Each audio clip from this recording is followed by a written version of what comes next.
Sveiki visi, taigi 16 įrašas ir čia noriu Jums pradėti pristatyti savo 5. personalinę parodą, kuri taipogi niekur nebuvo eksponuota. Ir noriu pradėti štai nuo šito darbo, kuris jau yra nebe taikomosios dailės kūrinys ir ne lėkštė. Tai yra jau pano ant sienos kabinamas dekoratyvinis kažkoks meno kūrinys. Ir ką aš galiu pasakyti apie jį, šis kūrinys turi visą mano širdies skausmą. Taigi, kaip anoj laidoj pasakojau prieš tai, dar prieš tai vienoj, kad kūrinys turi visą mano ramybę, tai šis kūrinys turi visą mano širdies skausmą. Neįmanoma, žinokit, sugalvoti, ar ne, tarkim, kai tu kažką tai kuri, kuo čia baigsis, ką jisai iš tavęs pasiims ir kokią būtent sielos dalį ir kokią tą emociją iš tavęs jisai paims. Tu tik tai, kai jį ištrauki iš krosnies ir tave apima tokia būsena, kad tu tiesiog negali to suvaldyti protu ir paaiškinti, kodėl taip, o ne kitaip. Taigi, kas tai yra ar ne, matom visi iš tikrųjų, čia būtent viršuje matom simbolį mano vieno dar sukurtą, tai yra mirusių protėvių palaiminimas. Ir čia, žinoma, centre matom tą vadinamą šeimos medį su šeimos židiniu, kuris yra pasiskolintas iš kažkokios, neatsiminsiu dabar iš ko irgi yra paskolintas, o štai šitie paukšteliai jau yra mano sukurti, tarsi kaip yra sakoma, ar ne, šeimos medis, kuriasi iš širdies ir protėvių palaiminimo, ne, ir dvi pusės tos, kurios kursto savo šeimos židinį, susilaukia atžalų, kurios, žiūrėkit, taip gražiai iš jūsų šeimos medžio išskyla į naujus medelius, ar ne, ir palieka šeimos lizdą ir išskrenda kurti savo šeimos. Tai vėlgi matot, šitas kaip ir visada pas mane yra Saulė ir Mėnulis ir būtent tasai aukštas dangus, kur gyvena mūsų varnime mirę protėviai ir tasai tas ženklas ratu vėlgi yra dievų namų simbolis. Tai šitą darbą, ką galiu pasakyti, tai yra jau pirmasis toksai bandymas daryti kažką nežiestą, neapžiestą. Tai yra visiškai lipdytas korpusas ir jeigu tiesą pasakius, pirmą kartą naudojau tą molį su šamotu ir kame buvo didžiausias iššūkis, tai kaip ant ties grafito, kaip pritaikytas grafitui, būtent plokštuma, kuri yra šamotinis molis, mes visi suprantam, yra grūdėtas.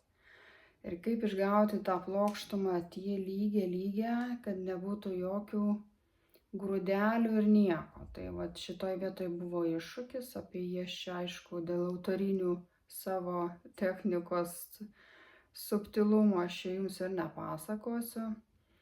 Tiesiog papasakosiu tai, kad būtent kaip išėmiau jau po antro degimo glazūrą, šitas kūrinys buvo štai šitose vietose, ar ne, išsilieja dažai.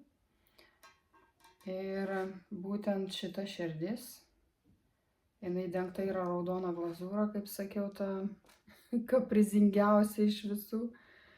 Ir jinai buvo toks vaizdas, kad kad būtent tokios akys kaip išprotėję ir tokia smaila nosis ir tokia, kaip sakau, pamoina šypsena ir tau sako tasai va žiūrėk, nieko tau neišėjo, žinai. Ir dar jeigu norėčiau pritraukti arčiau, tai yra, kaip matote, jisai visas yra skylės. Ir suskeldėjęs į tokius labai įdomus yra reiškinys, nesu niekur mačius tokio, net pas save. Bet būtent tie suskeldėjimai, va visi, jisai visas yra suskeldėjęs į tokias detalės, kaip sakoma, tu net norėdamas to nepadarysi. Ir būtent tasai suskeldimas šitą kūrinį daro absoliučiai unikaliu. Aš jau nekalbu apie raštą, kuris čia taipogi yra visiškai unikalus ir aš niekur jo ir nebenaudosiu ir nepanaudosiu. Ir pamenu, kaip vat ištraukiau, prapliupau tokiom ašarom, kad žinokit, nemoku paaiškinti 1,5 paros. Tiek blioviau, kad nemoku apsakyti. Ir jeigu, vat, ir ką reikėjo daryti, žinot, pareini namo, bliauni, galvoji dirbtuvėse, ką čia dabar daryti, kaip jį pataisyti, išeis, neišeis. Tai tuos kraštus pavyko pataisyti su graveriu deimantiniu. Gražiai nusėmė tie dažai, uždėjau glazūrą, dar visą gražiai nupurškiau. Ir tą širdį, tą išdykėlę, kuri mane šitaip įskaudino, žinoma, galvoju, galiugi perglazūruoti. Tai vat jau namuose būdama, galvoju, kaip čia pataisyti. Ir vat dar kartą dengiau glazūrą ir šiaip šita širdutė turi labai didelę paslaptį, jinai iš tikrųjų matosi. Bet, kaip sakau, tą savo širdies, tą visą skausmą šitas kūrinys turi. Ir dar būtent jisai turi tokį, kaip aš purškiau 3. degimui, jisai turi dar vieną paslaptį, kuri bus būtent įrašyta į tą provenienciją, ar kokią ten vadinasi dabar pagal tą kūrinių vertinimą, kad turi turėti savo istoriją skaitus kūrinys. Jisai turi ir mano pasą su mano antspaudais, parašais, su manuskripcija ir nuotraukas, ir bendrai nuotraukų gal ir nėra. Aš dabar, kai pagalvoju, turiu tik eskizus popierinius. Jo, ir man atrodo, nieko daugiau nėra. Taigi, čia matote, yra uždengtas parašas, nes, kaip sakant, nors kažkiek apsisaugot. Tai vat apie šį kūrinį, su šiuo kūriniu pradedu savo 5. personalinę parodą, baigiamąją savo aplamai visos kūrybos parodą. Sekantis darbas bus, dabar bandysiu jį jums atreguliuotą aukštį, kad būtų įmanoma pamatyti visam fone. Atsukti jį truputį, pakelt. Tai va, pradedant kalbėti apie šitą kūrinį, jisai yra bendrumoje apie 70 cm į taip ir į taip. Taigi norisi pakalbėti apie tas vertinimą kūrinių, kur, kaip sakau, garsūs visokie tie vadinami aukcionais. Aš juos nežinau, man juokas ima iš tų aukcionų, kurie, suprantat, gali bele ką pardavinėti ir labai sėkmingai pardavinėja visokias nesąmonės ir nesupranti tiesiog, kur tenai, koks ten tikslas ar priežastis. Bet kokį aukcioną ar tą pačią internetinę erdvę atsidarai, pasižiūri, kaip yra vertinami kūriniai. Turi turėti autoriaus parašą, kūrimo metus ar ne, autoriaus vardą, pavardę. Kur tu čia dabar ką, gerai antroj pusėj? Nu turim tvarkoj, turim, viską turim, šitie kūriniai mano viską turi. Ir tą kūrinio aprašymą, kuris žinoma bus aprašytas mano balsu, mano pačios į laikmeną ir pridėtas prie kūrinio paso su mano antspaudais ir parašais, kurie nepriklauso jokioms valstybėms, yra laisvi kaip ir menas. Pagal mano logiką menas aplamai turi būti laisvas ir jisai negali būti suvaržytas ir kažkur tai užkištas ir nukištas. Tai vat šitas kūrinys ir dar teisingai apie tos vertinimus, kad vienas aukcionas pasirašo ten, kad jeigu autorius dar uždaro dirbtuves, tai ten vėl jo kūrinys į kažkokias aukštumas lipa.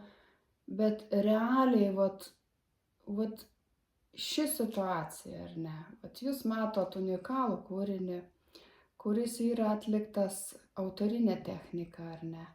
Visiškai autorinė, niekur jūs nieko panašaus nerasit, galit net nevargti. Tai yra mano kūdikis ir šios technikos mano pačios kūrybai antro tokio kūrinio nėra.